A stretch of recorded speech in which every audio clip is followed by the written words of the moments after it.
Hello, everybody. Welcome to the show. As you know, I'm your host, Vince Russo. And on this show, I don't just like to do straightforward wrestling interviews. Listen, you've heard them to nauseum.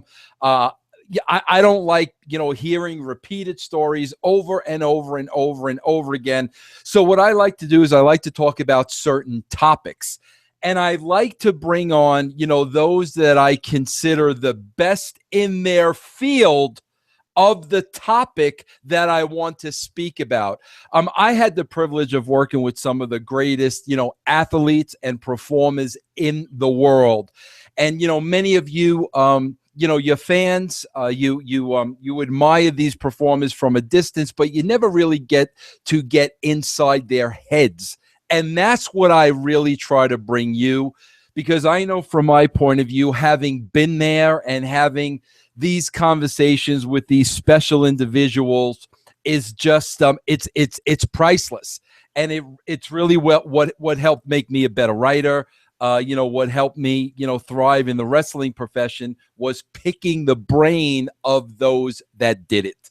And with that, I want to introduce a good friend of mine, who I have to tell you, as an absolute shoot, had one of the best characters in the business that I probably saw over the last decade. And that's exactly what I want to talk to him about today, and that's character development. And I'm talking about, formerly of TNA, Mr. Samuel Shaw. Sam, how are you?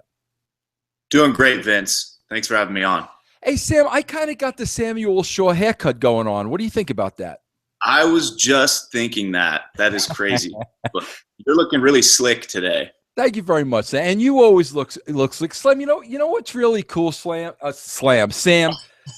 What's really cool, bro, is I got to tell you, you and I have never met, and we've only had one conversation. But yet I feel like we're friends and we've connected on so many levels. And I think that's why social media is such a cool thing. We've never met, bro, but yet I feel like I've known you my whole life. Well, I didn't even know that you were writing my stuff when I was in TNA. I had no idea until, very later on. But that was really cool to me, by the way. Well, yeah, bro, big secret. Nobody could know, bro. It was a big secret. Mamma mia, pleased with the big secret. And Sam, that's why I wanted to bring you on this show, because listen, what I said up front was the absolute truth. Everybody that knows me knows I'm all about characters and I'm all about storylines. And Sam, you're going to appreciate this because I know where your head is at and I know what you take great pride in. I did a big convention this weekend. It was at by the LaGuardia Airport in New York, a huge convention. And Sam, I have to tell you, there was a second when I took a step back and I just looked at all these great personalities and all these great characters. And I'm talking about people like, Bret Hart, Shawn Michaels, China, Psycho Sid, you name them, they were at this convention. EC3, I met EC3 for the first time. I marked out for EC3. But I mean, Tully Blanchard, J.J. Dillon, the list goes on and on and on. And I'm sitting back and I'm looking at these great characters, Sam. And I myself personally am saying to myself, what happened? Because somehow, some way, Sam, we've transformed the business where the emphasis is now, and I'm going to say this, and I'm not saying this as an insult. I'm saying this because of the ridiculousness of it. The emphasis is on the fake fight. That's kind of the era that we're into, which to me is absolutely ridiculous because we have MMA, which is a real fight. So why is wrestling putting the emphasis on the fight these days when everybody knows MMA is the real fight? Wrestling is the fake fight. People tune into wrestling and always have for the characters and the storyline And that's what they're getting away from. They're getting away from what took them to the dance. Now, Sam, why I wanted to talk to you is because you're a student, of the character and creating a persona. Sam, I'm not BSing you, bro. I had never spoken to you until our last interview, and it really took me 10 minutes to figure out if this guy was really whacked out of his mind or not. That's how convincing you were to me. And I've been in the business for 20 years, and there was a feeling out period where, like, I really believed like you were a psychopath. So well, I actually do feel like I'm kind of whacked out. So, but you kind of look a little whacked out too. But that's not necessary. But Sam, here's where I want to ask you. Let's go with the beginning. Obviously, you're a fan of the business. You've been a fan your whole life. When did you first start realizing like the importance of a unique character in wrestling? Man, that's a really great question. Just growing up, we've talked about my artwork. I watched the superheroes, Superman and Batman and, Hulk Hogan and Ultimate Warrior and Ravishing Rick Rude. Those were my superheroes. You know what I mean? They just had larger than life characters and personas. And to me, it was like, that's Superman, that's Batman right there, like just so much, just very powerful imagery to me, and they had a character that just resonated with the crowd. And I think, as we move along, seeing like the Shawn Michaels and the Psycho Sids and the Bret Harts and just their ability to make that crowd connection, I think is what really drew me to the business. It wasn't the wrestling, because I didn't know what wrestling was when I was a little kid. I just knew that I liked it because these characters were like action heroes, and to me, they were doing something real. I didn't really know until, my teen years that it was all a fake, choreographed, predetermined thing. So I guess to answer your question, just these larger than life characters is what drew me in. And I feel like that is, getting back to what you said earlier, this is what we're getting away from these days. And I mean, to be honest with you, everybody can see it. It's as plain as day. The business is sort of suffering. It's just how it is. Sam, I have to tell you, listen, and this is the God honest truth.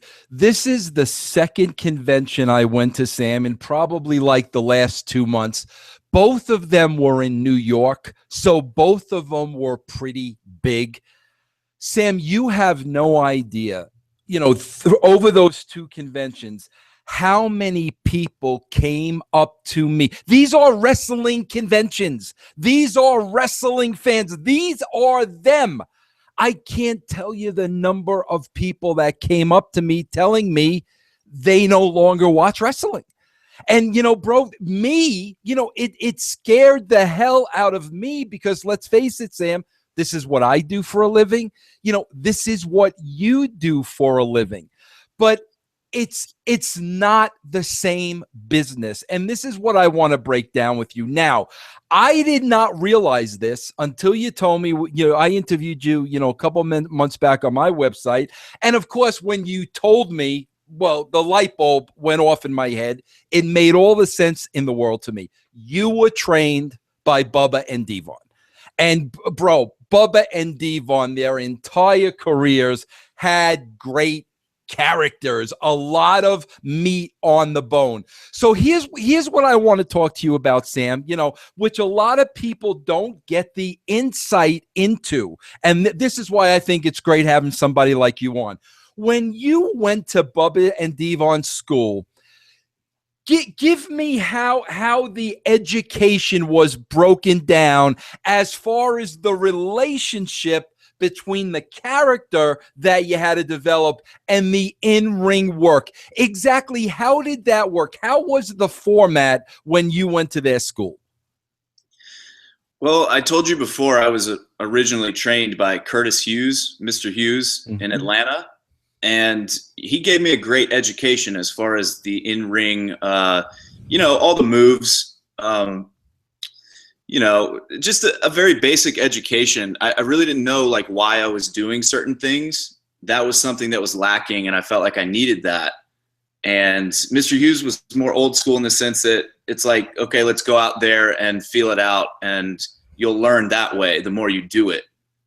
But I still just felt like, man, I don't know, maybe it's my young, stubborn microwave generation mind, just saying I want it now. I want to know why I'm doing this right now, So I went down to Florida and I went to Team 3D Academy, and I learned from Bubba and Devon. It's, the psychology, if you're a heel, if you're a bad guy, and your name is like, I remember I had a name, Slick Sleazy, and we were trying to figure out like who is Slick Sleazy, and Bubba is like, well, that sounds like a pimp to me, so you should come out wearing a pimp outfit. And every time you do, because you do athletic things, every time you do something athletic, don't let the crowd remember that. Do something disgusting right after it so they hate you. Because it's like, if you do something cool, it's like, why would I hate you? You know what I mean? And then it just like light bulb just sort of went off in my brain. It's like, well, hell, if I'm a heel, like I don't want to do anything cool. I don't want these people to like me whatsoever. And then they'll like the good guy. They'll like the baby face more, Sam, you're going to appreciate this, and I have to interrupt you to get this story in because it's exactly what you're talking about. So, like, I want to use an example because I know you're going to know where I'm coming from, especially when I went to TNA, and there were a lot of young guys at TNA. A lot of these guys were in the X division at TNA. What I would see all day long, Sam, when I'm walking around in the back is, all day long, these guys are going over their matches, and then when they're alone, they're doing this all day, Sam. Okay, all day long. Now, which Sam, I'm guilty of in the past. Yeah, but Sam, here's the difference. I'm going to explain this to you. So now, Sam, while they're doing that, what they're trying to do in their minds is they're trying to remember all their spots in this spot fest. That's what they're trying to do. This is what very few of them realize.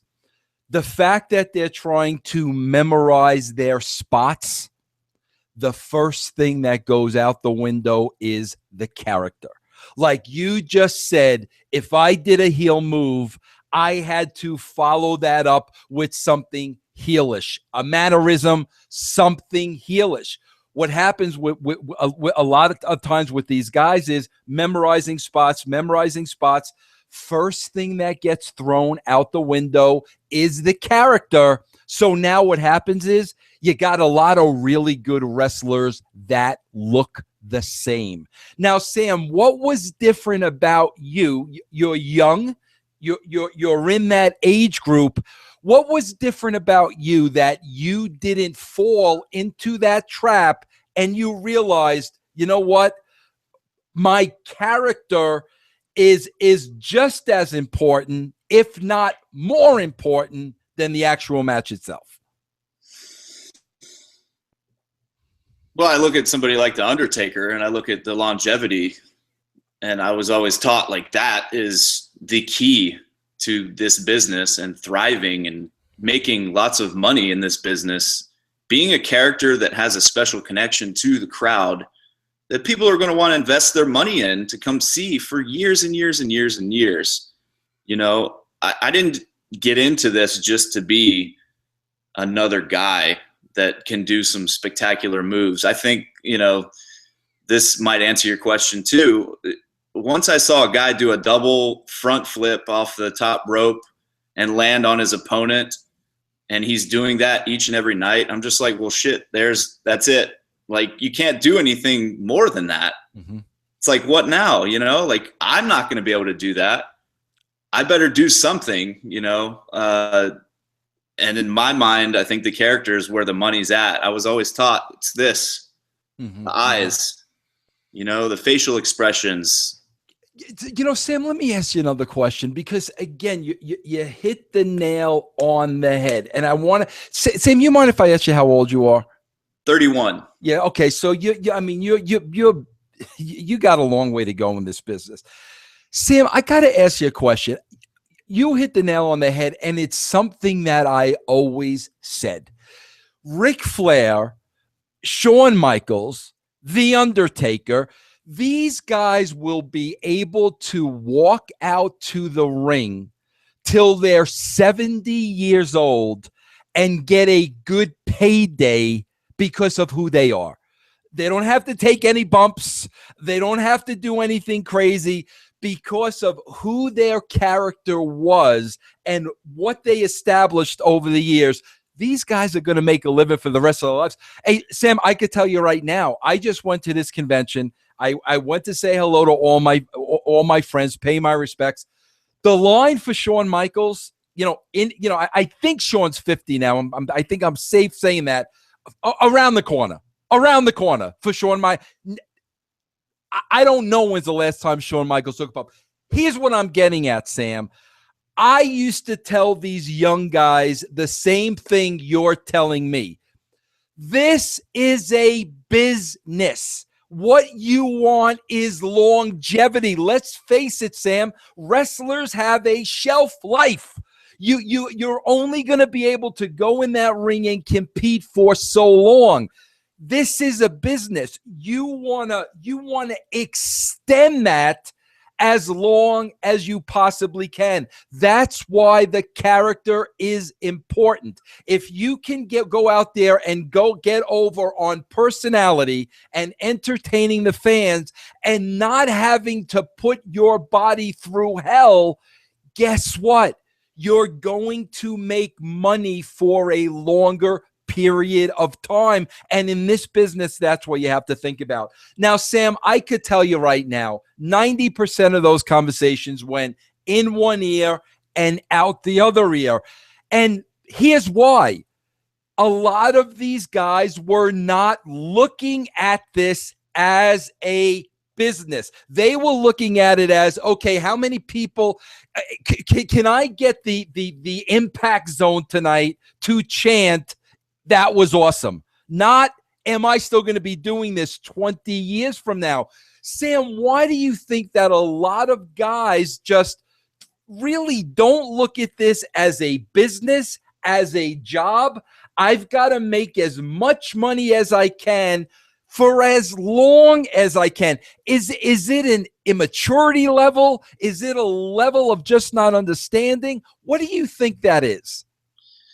Man, I rack my brain all day, all night thinking about it. And I don't have all the answers. I just have some theories. And it's just sort of like somewhere along the line, I think, MMA, UFC has something to do with it, just that real aspect. And I think everybody was like, ooh, strong style, let's work that way. And it's like, what? Like, that's not going to help with longevity whatsoever. Try and do everything opposite what they're doing, if you ask me. I think everybody just being so damn athletic these days, it's just like, okay, let me do this out in the ring. And it's just something so spectacular that, the audience is sort of trained to just love, not so much the character stuff anymore. It's more about the moves. And I think that's like ingrained in these guys' brains that that's the way you have to go. I think I did a dark match at TNA in 2010 or so. And I remember just having a very basic dark match with a lot of character involved. And then I remember somebody who had been at TNA for a while, giving me some advice and just saying, look, that's not the stuff that gets over anymore. And I'm just like, what are you talking about? He's like, you need to showcase like all your moves and things like that. I'm just like, okay, this is sort of what I wasn't trained to do. You know what I mean? Or if you're going to do that and, place it somewhere special, like strategically.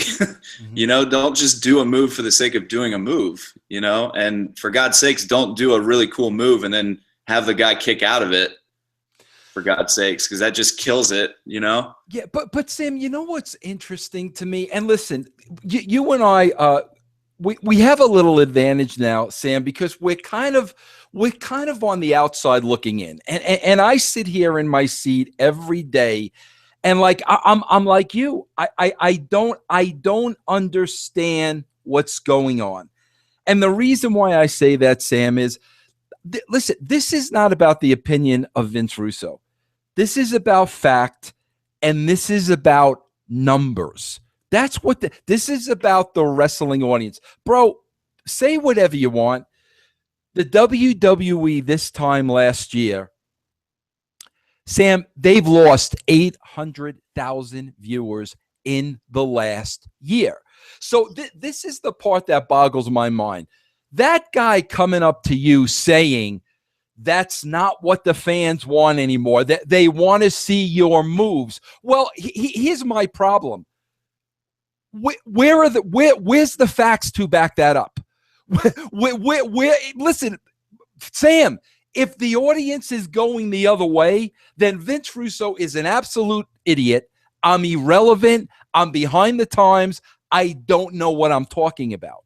But we have the numbers. We have the facts. Less and less people are watching wrestling on a weekly basis. Yet I know firsthand at that Performance Center, you know, down in Florida, I know people that work there. They're still putting the emphasis on the match to match. And like I said, Sam, my point is, look at what the numbers are telling you. Why aren't we looking at the facts here? What does the mass audience really want? I almost feel like this is being ignored, and I can't understand that. You know, now that you've had a little while to step away and you see the landscape, what's your feeling on that, Sam? I don't like it. It's not, I mean, it's boring to me, and I'm just being honest. You know, I'm not getting booked as much as I was before, or when I was in TNA. I'll tell you that, on indie shows, because I guess I don't present what this niche market likes to see. And you know what? That's fine. I know for a fact I can have a good match with anybody. I have the athletic ability to do it, but I'm just like you said, I'm looking at everything that's going on, and it's just not working. It's not selling tickets the right way. It's not making us any more money. You know, it's like, you know, and I got to say, there are guys that are doing well with that stuff. I just wonder, and this is no disrespect, because I love a lot of these guys that are out there busting their butts and doing lots of cool moves, but how long are you going to be able to do that? Mm-hmm. You know, and you only live once. I've heard that a million times. Go out and have fun and worry about it later. But I don't want to be in a wheelchair when I'm 40. And I've done enough leg drops from the top rope to know, like, at 31, like, I don't really feel like doing it every single night, even though it's a really cool move. You know, it's very confusing. Because, you know, one week it seems like they want something, and then the next week it's a little different, and then it could be completely different a month from now. And you look at all the injuries to the guys that have been, you know, really working that style where it's just very move based, you know, workhorses, guys like Daniel Bryan and Seth Rollins are getting injured because you're not supposed to do that 6 nights a week. You know, and Sam, I got to tell you, they're very, I mean, it's insane that they can do that. And I give them all the credit in the world. I have the most respect for those guys, but man, it's just, Sam, it is so amazing that you said that, because I said this just the other day. I'm waiting for somebody. And quite frankly, bro, I don't have the time to do it. Nor I wouldn't be the guy to do it. I would love to know the amount of wrestling injuries in the ring 1970, 1980, 1990, 2000, 2010, tilt. I would love to see the number of injuries that occurred in a ring. I think it would be absolutely mind-blowing, the people that are getting hurt today compared to, even, the WrestleMania one, 1985, when you had those guys that were larger than life. WWE used to be the World Wrestling Federation, what the world is watching. Well, guess what? The world was watching it, not 2.8 million people. The world was watching it. I would love to know what that injury rate is. And, Sam, here's what I say. This is what I like to say. It's not professional wrestling anymore. That's not what it is. To me, when you say professional wrestling, to me, to a longtime fan, immediately in my mind, I draw a picture. I know what it is. Today is not professional wrestling. Now, Sam, I know we have to evolve the sport, and we've done that in major sports. Listen, baseball, they added a designated hitter. In the NBA, like they added the 3-point goal, females referee games. They evolved the game, but what they don't change is the very foundation of the game.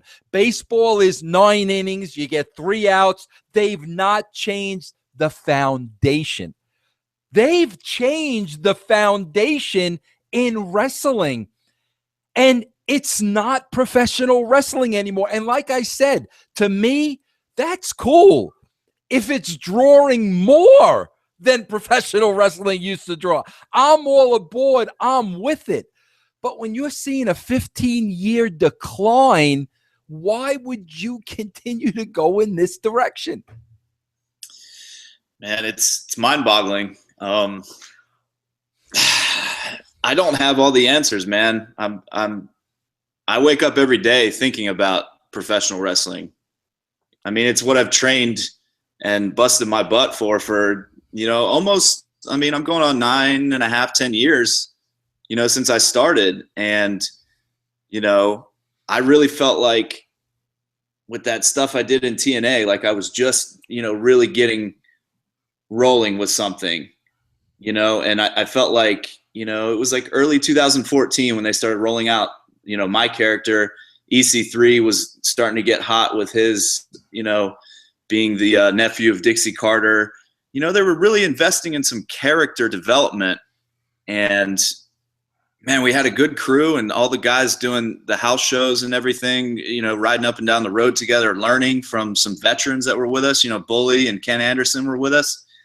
We thought we could be onto something here, and then some people might say, oh, my time in TNA and what I did is like a cut, equates to a cup of coffee. I think I did something pretty special, and I'll never take that away from myself. And I feel like it taught me way more than I can even comprehend. And I feel like there's more to that character. I feel like there's more character development for me in the future.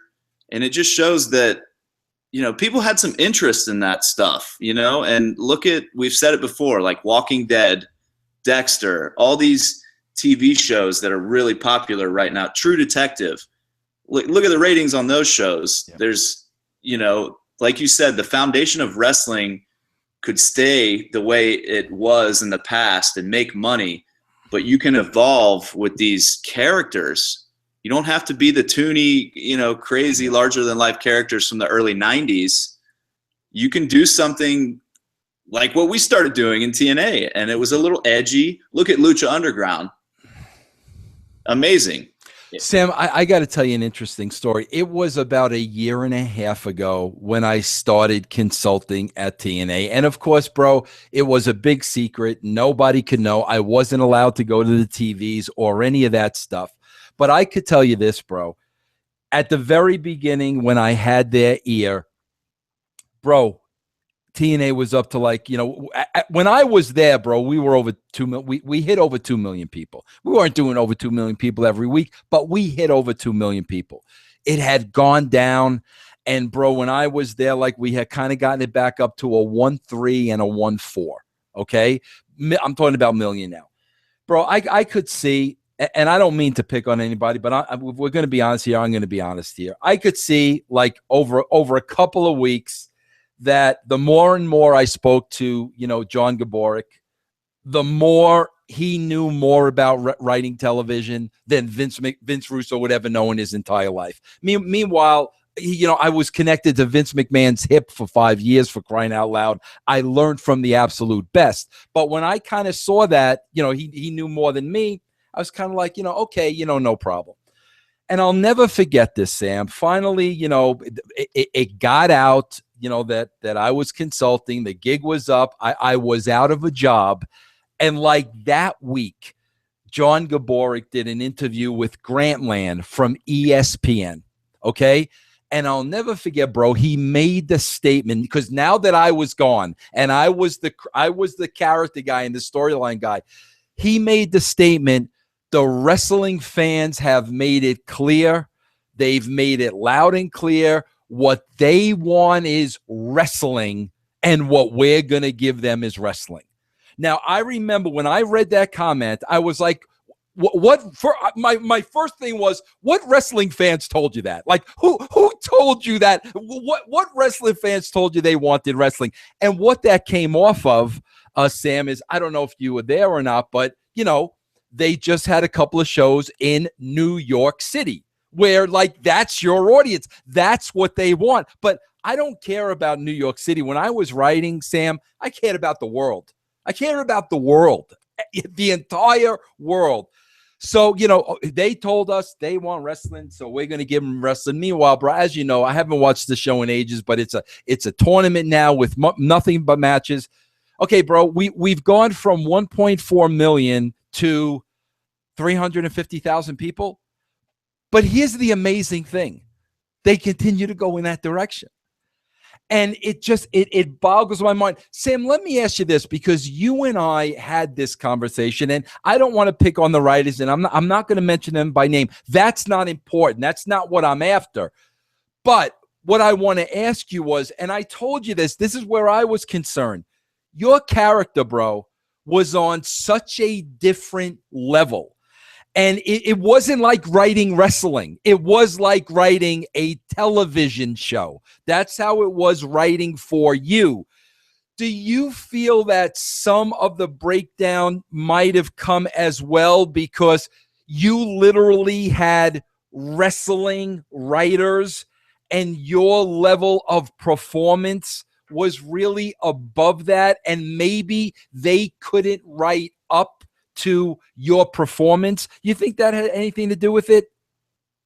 I don't know. I've gone over it in my head, once or twice, but it's like, maybe I was sort of written into a wall where they just couldn't get me out of it. Man,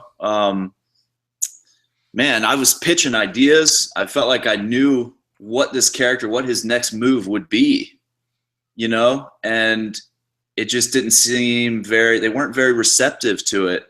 And I love the writers there, and I've no beef with anybody at TNA, and I appreciate the opportunity they gave me. I mean, they basically got me on the map, people took notice of me more so than any other time in my, wrestling career, just from this character. And I would dare say that they had a great time actually, writing some of this material. Mm-hmm.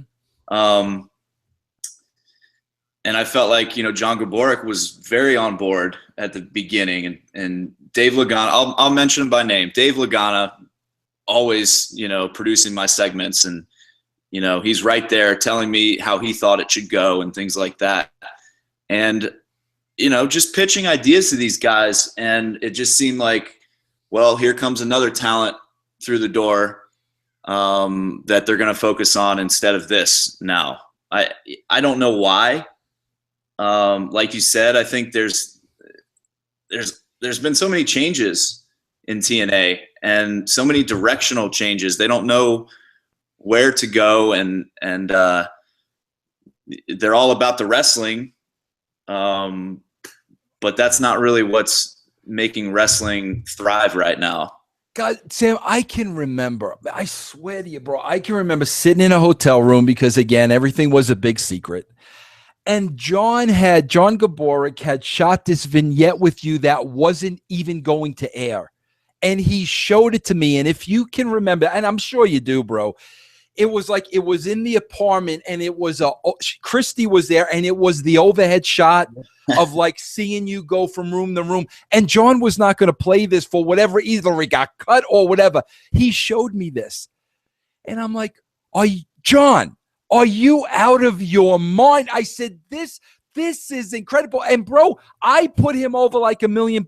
He did that. And he showed me, and I'm like, bro, this is freaking incredible, John. This is a great piece of work. One of the best things I'd ever seen. Obviously, bro, they put you in a program with Anderson, the perfect guy to work over. He got the creepy bastard over huge.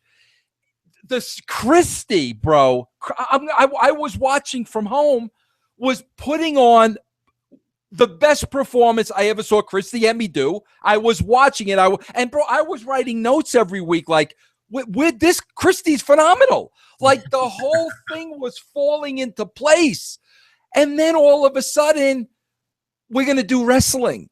And I'm like, I don't, against him. This has to drive you crazy every day. I'm a lot older than you. It drives me crazy. Where is the proof that this stuff is working? There is no proof. It's unbelievable to me, bro. Well, here's the thing. I feel like this character, like maybe it's good he's taking some time off, because I feel like he could be reintroduced. Let's just say for a minute, he could be reintroduced. And let's just say you want to keep this wrestling theme going. You can have somebody like me who doesn't have to do any of that. Like, I'm not saying I wouldn't do it, but I'm very capable of doing it. But have a guy that's a really great wrestler go against a guy that's straight, here's what he's all about. Like, he doesn't need to wrestle. Like, wouldn't that be a great antagonist? Bro, the great angle, right? Bro, this is what I do when I get frustrated, Sam. Okay, I bang my head against the microphone. So I got to do that for a minute here. Okay, hold on. Okay, Sam, listen to me, bro. Sam, I have to make excuses for the writers and the creative because I can't understand how it's right in front of your face and you don't see it. So I make excuses for them. My excuses, like they're just too close to it. They're just on the week to week of writing the show. They're too wrapped up into it that they're not seeing the obvious. Can you imagine right now, bro? Right now, there's a Sam Shaw character who's watching this. And there isn't a place in this business because of these high-flying spot monkeys. So what is this character going to do? I'm going to go out there and I'm going to cripple every one of them one by one so there will be a spot for me. They're the reason why I'm not making a living. I mean, there's such a tailor-made, no-brainer story that it's like, how do you not? And listen, I'm going to tell you something else too. Forget all that, bro. And I told you this before, bro. You are so good. You should be in Walking Dead. You should be doing legitimate acting anyway, Sam. I hope you're looking into that, bro. Oh yeah. Yeah, bro, I hate to say it, Sam. I hate to say this, and I'm going to say it. I'm really going to say it. Bro, you're too good for the business. You're too. They want these spot monkeys that are a dime a dozen, bro. I'm sorry. They're a dime a dozen. The great characters are so few and far between, and unfortunately, Sam, when they have a great character, they're freaking ruining them too. Look at Bray Wyatt. If you can't figure out Sam, incredible. Sam, listen to me. If you can't figure out what to do with Bray Wyatt, should you have a job as a writer in the wrestling business? Boggles my mind. Bro, can you imagine you doing something with that guy? I'm begging for it. And Vince, let me tell you something that I've been told, like, since we're here, let me tell you something that I've been told for probably the past 6 years. Every time I go for a tryout at certain places, that there are 10 guys that are same look, same build, that are in my way. And my answer years ago was, okay, that's fine, keep my mouth shut, whatever. Yeah. But recently it's I don't care. Like, I'm straight up like, well, it sounds like you got a problem because you need to fire these guys and hire me. I mean, Sam, somebody please show me the 10 guys in your way. I'm not saying that because you're on here, bro. I saw you freaking perform. Who are the 10 guys in your way? But like I said, bro, here's the problem. Your talent is too good for the industry. I mean, it really is, Sam. You need to be doing bigger stuff because you're that good. And I told you this, bro. Their level of the capacity to write for somebody, they're not equipped to do that. They're not equipped to write for Bray Wyatt. They're not equipped to do that. And at the end of the day, what that's going to do is that's going to hurt you. So you bro, you need to take you have such a great talent, Sam. I mean, are you doing anything acting wise? Are you taking acting lessons now? What are you doing? Yeah, I got a couple contacts within, a couple agencies here in Florida, and there's, I'm getting casting calls here and there. I've done a couple auditions for some things. I was had a tiny part in Graceland down in Miami. I was contacted to be an extra in Ballers with The Rock down in Miami.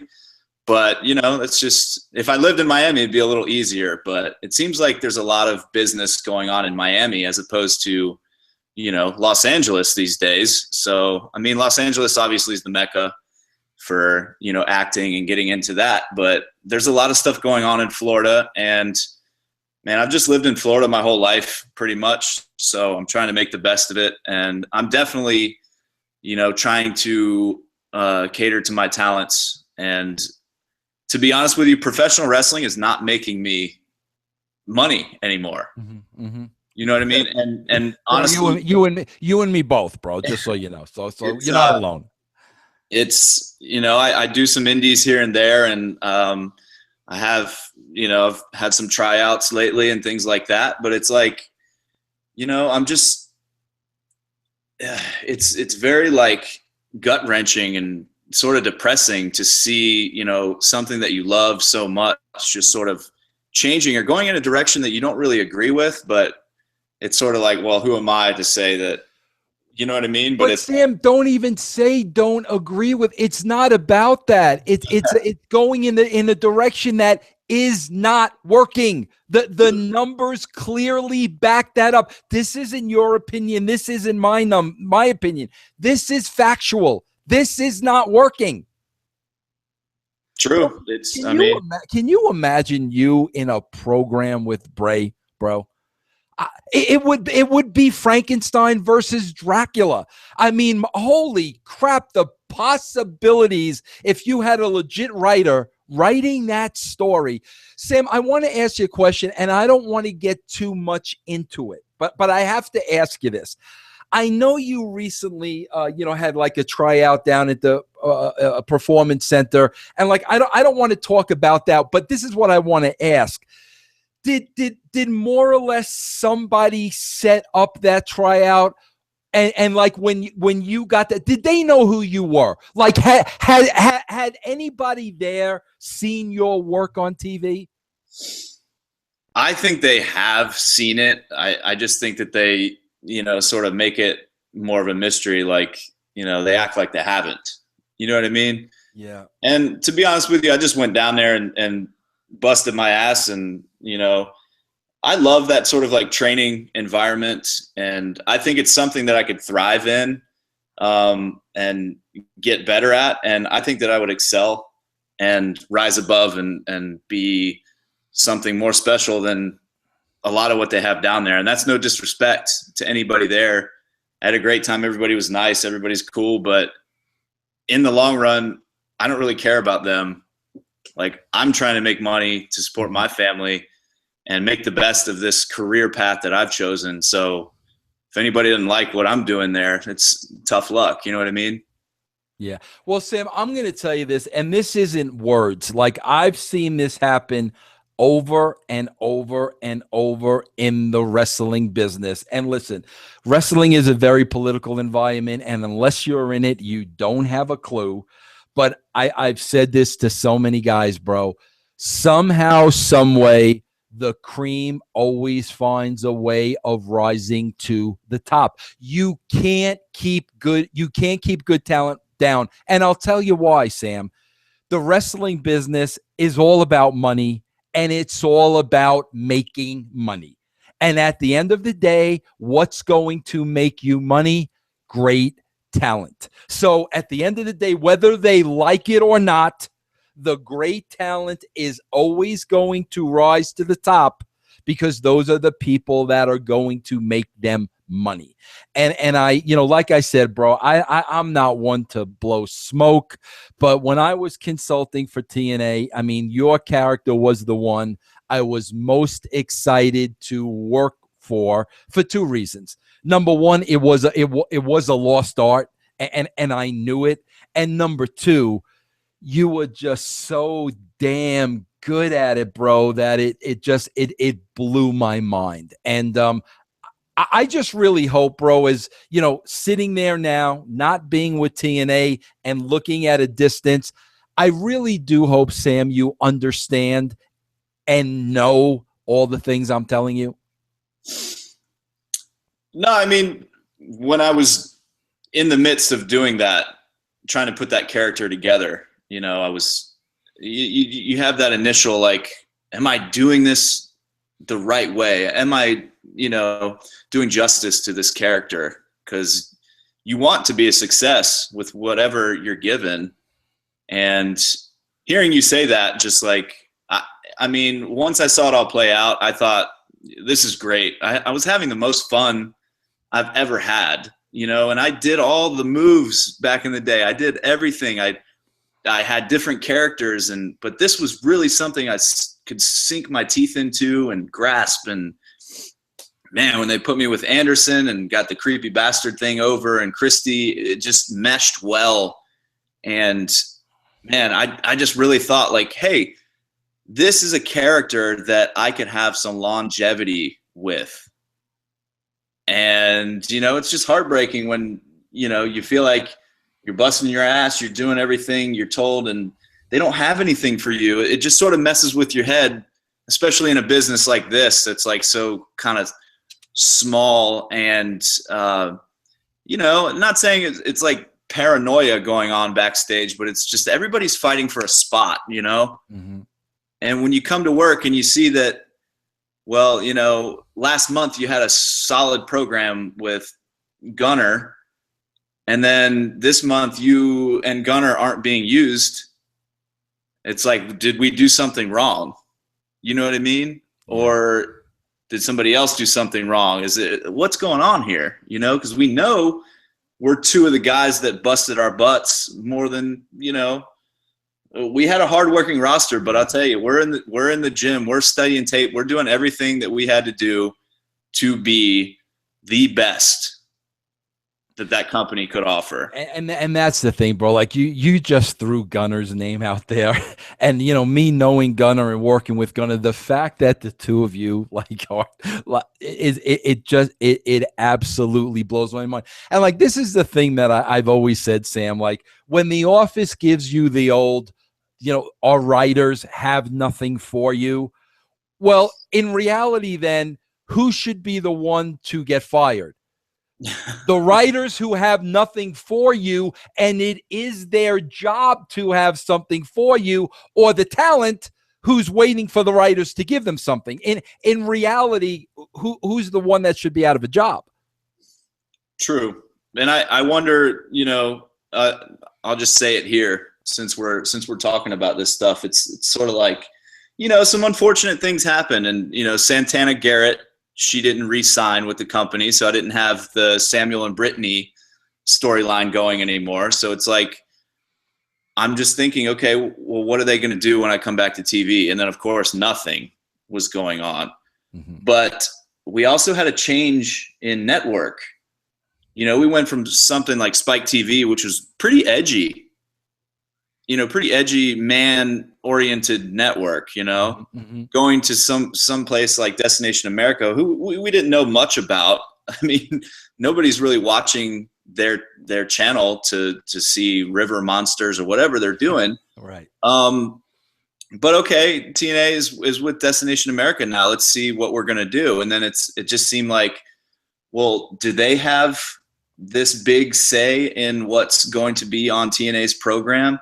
And that's stuff that I have to, like, you know, the more I'm in the business, I start learning, you know, and that was kind of something hard to come to grips with, that maybe, you know, a Destination America wasn't too privy on the idea of the creepy bastard being on their network. You know what I mean? There's only 2 hours of TV show a week and only so many people you can feature. Yeah, but Sam, this is the same network that I just watched a live exorcism on. I mean, right. Sam, here's another thing, though, that you got to take into consideration, because I'm going to tell you, Sam, the boys don't like talking about this. I'm going to talk about it because it's never talked about and it's a reality and nobody ever brings it up. And I'll never forget this, Sam. I remember when TNA was first starting, okay, when Jerry Jarrett was in charge. And remember, Jerry Jarrett, old school promoter. I remember, bro, we had a meeting once where we were talking over the salaries of the guys. And back then when TNA was first starting, Sam, they were so low, it was embarrassing. And I remember as Jerry's going through the list, we'll pay this guy this, we'll pay this guy this. I remember sitting there, and he this is what I'm looking at. Every time a professional wrestler steps in the ring, it could be their last match, bro. You could get paralyzed like this. Get a concussion. Every time you set in the ring, you're putting your health on the line. I know that, okay? So, bro, he's going over what every one of these guys are getting paid. And finally, I just said to him, I said, Jerry, I said, you can't pay that guy so little. You can't. He looked at me, bro, serious as a heart attack, and said, Vince, are you kidding me? They'll pay us to wrestle on our show. Yeah. And Sam, he was absolutely right. I can't tell you how many guys I worked with at TNA that I told, you are out of your mind to be doing this for what they're paying you. I told guys that, okay? So let's face it, bro. Again, guys like you, Sam, guys like Gunner that are looking at this as a business and know what it takes to support your family, know what you're worth. You're a businessman. Bro, you also do have those dozens and dozens and dozens of wrestlers who love wrestling and love what they're doing, that unfortunately, bro, they will do it for free. So what I'm getting at is, when it gets to TNA changing networks, which means a lot less money, bro, they're going to go with the guys that are going to wrestle for free. And quite frankly, bro, you're better than that. Gunner's better than that. But unfortunately, bro, I'm sure that played 90% in the decision. And that's why, like, I get just so down on these guys, because the wrestling business, Sam, you'll agree with this because it happened to me. They have a way of making you feel worthless.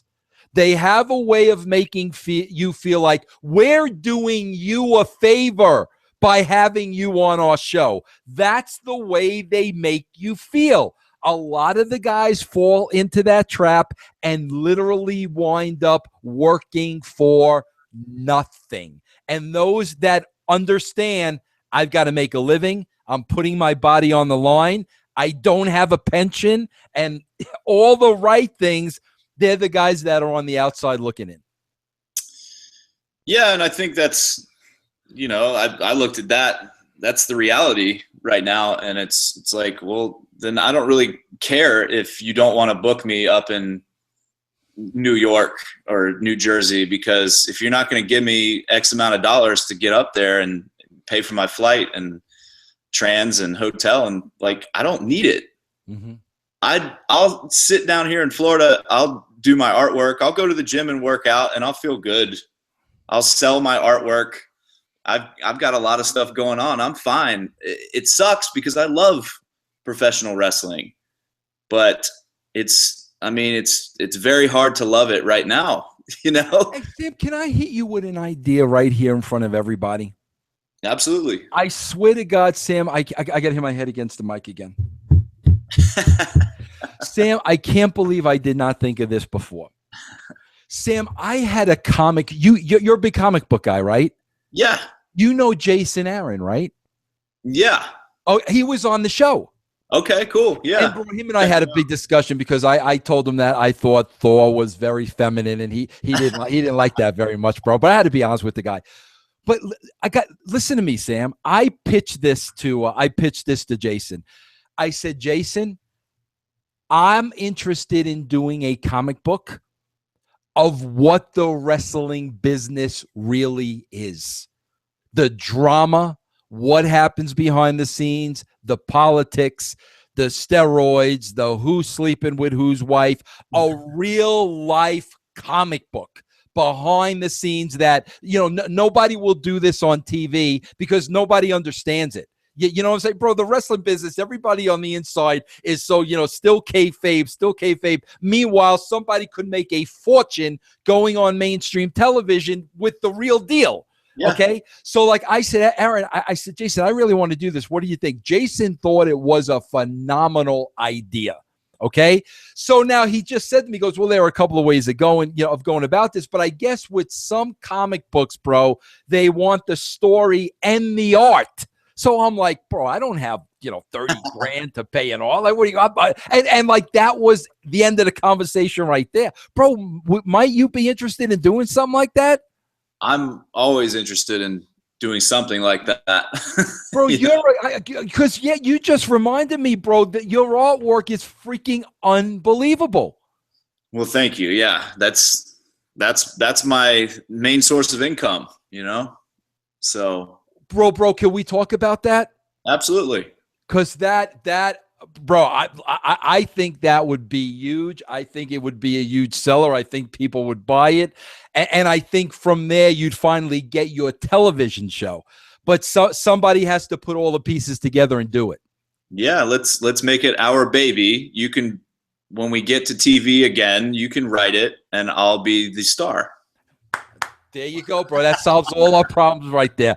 Well, Sam, wait, hey, I'm not even kidding when you say that because I know your talent, bro. But this is something, bro, I'm going to talk to you about. We'll talk about it further, and I'd love to see if we could develop something because, yeah, bro, I mean, we're talking about wrestling, and I'm talking about what a great actor you are. And, oh, by the way, you're one of the best artists I've ever seen. Oh, thank you very much. It means a lot. Yeah, well, it's the truth, bro. And that's why, like, I'm not sitting at home worried about a Sam Shaw because I know how freaking talented you are. And, bro, listen, I hate to say this, but a lot of times, like I said, bro, those that make decisions in wrestling, they really there's a couple things. Number one, they don't appreciate people they should appreciate. And number two, unfortunately, sometimes they have no clue at what they have at their fingertips. Absolutely no clue. So at the end of the day, they're the ones that are going to lose out, not a talent like you. Well, yeah. I mean, I've heard it all. Your hair isn't right. Your tattoos suck. You're only 6'1". I think I'm 6'2", but bro. There's too many 230-pound guys with your same look. Come on. Yeah, it's bro. Just tell me no. You're never going to get a job here. Just say that. Bro, we could go on and on, me and you, Sam, sure. But listen, bro, we are going to go on and on because we're going to take this further. You and I are going to work on something. But listen, Sam, I appreciate you, coming on here and just being honest and, talking about your experience and what you're going through because, there's a lot of people, that just, they won't do that. And I don't think that's good for all these 22, 23, 24-year-old guys looking to break into the business. You need to know what the truth of the business is. Sam, people ask me all the time, Vince, what advice would you give me to be a writer in wrestling? And I said, the best advice I could give you is look for another line of work. That's the absolute truth. I'm being told I wouldn't want anybody to go through what I went through, bro. So I really, Sam, I appreciate your honesty. And as I said, my brother, the cream always rises to the top. Well, I appreciate it. Thank you for having me on. All right, Sam, I'm going to sign off here, but I want you to hold on. But everybody, there you have it. Samuel Shaw, the art of the character. And I'm telling you, bro, until the character comes back, until the stories come back, you're going to see decline ratings. You're going to see wrestling become a niche market. And if that's okay with everybody, I guess that's the direction we'll go in. It's not okay with me, but then again, who am I? But anyway, thanks for joining me. I'll see you right back here next time.